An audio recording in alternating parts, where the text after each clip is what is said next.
syempre, ang vlog ko today is 1 million outfit check. So, yun, syempre, at dahil aalis ako ngayon, papunta ako kay Lawamos, isi-share ko lang sa inyo kung ano yung outfit ko today. Syempre, ito. Pero ito, ano lang to, nabili ko lang to sa Thailand. Yan. Syempre, isuot muna natin. Nabili ko lang to sa Thailand nung nagpunta kami ng Thailand. Madam-madaman.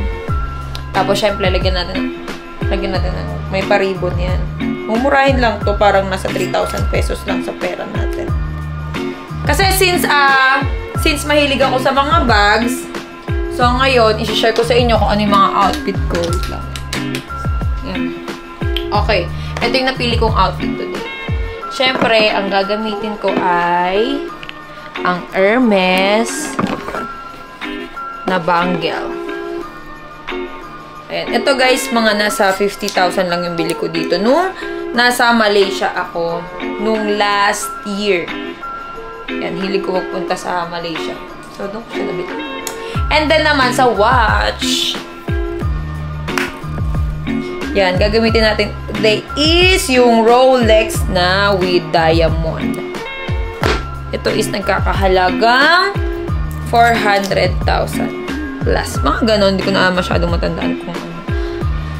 And then, syempre, ang favorite ko sa lahat, yung bags. Fendi. Guys, etong Fendi na to, nabili ko to dito sa Greenbelt. Ayan o, mahilig ako sa mga bags. As in, adik ako sa mga bags.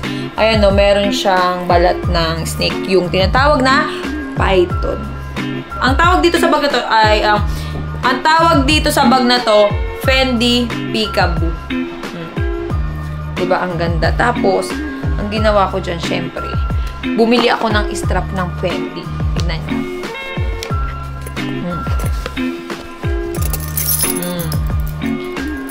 Yung strap niya, syempre, bukod to. 68,000 pesos sa Fendi. Yung bag na to, guys, nagkakahalagang 350,000. Ang ganda, o, diba? Bagay na bagay.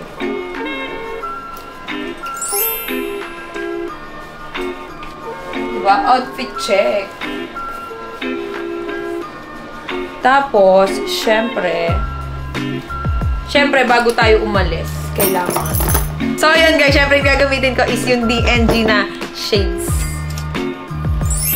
Diba? Wait lang. Syempre, sa sandals naman, hindi mawawala. Yung sandals na to ay YSL. Etong sandals na to, galing to kay Shane Luxuries and, ano? Shane's Luxuries Curated, naman yun.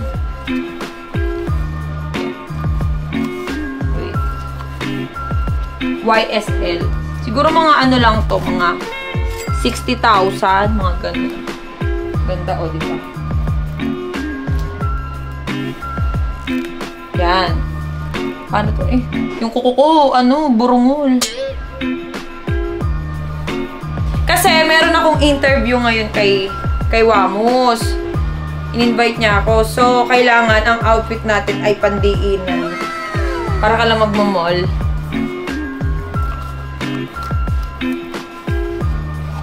Ngayon na lang ulit ako nag-YouTube kasi wala lang, trip ko lang. Oh, ganyan dapat. Outfit, oh, diba?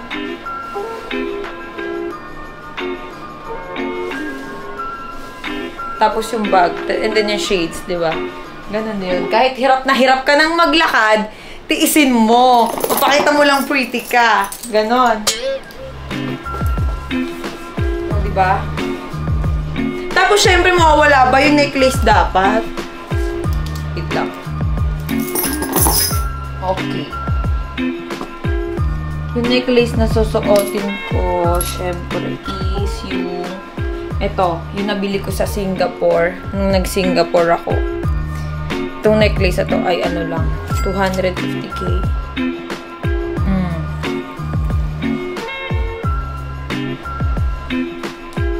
hindi bagay. Grabe, ang kinta. Ay, bagay naman. Outfit check. So, yun na, syempre, aalis na ako. So, yun, syempre, nung nga bang ilalagay ko sa bag ko, unang-una, syempre, yung bago ako umalis, syempre, ang unahin ko is yung cellphone ko. Ayan.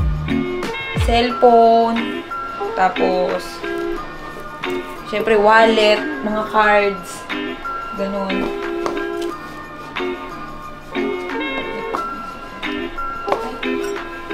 Ayan.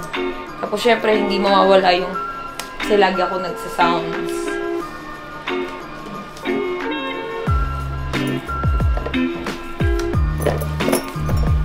Ang arte-arte ko ngayon, wisit.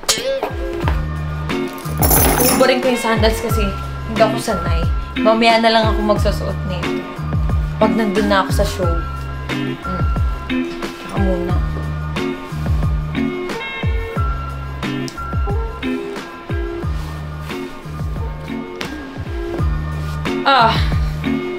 And then, syempre, wait lang muna natin. Guys, abangan nyo yung video namin na lalabas. Video dun sa interview ni Wamo sa akin. Malalaman nyo yung mga ano ko dun. Yung mga personal na buhay. Mga ganun.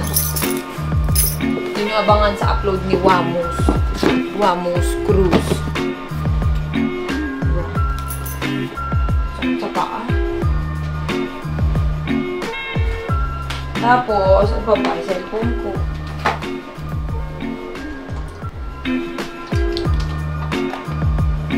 Ayan. Tapos yung cellphone na rin. Kailangan na binatinda ko.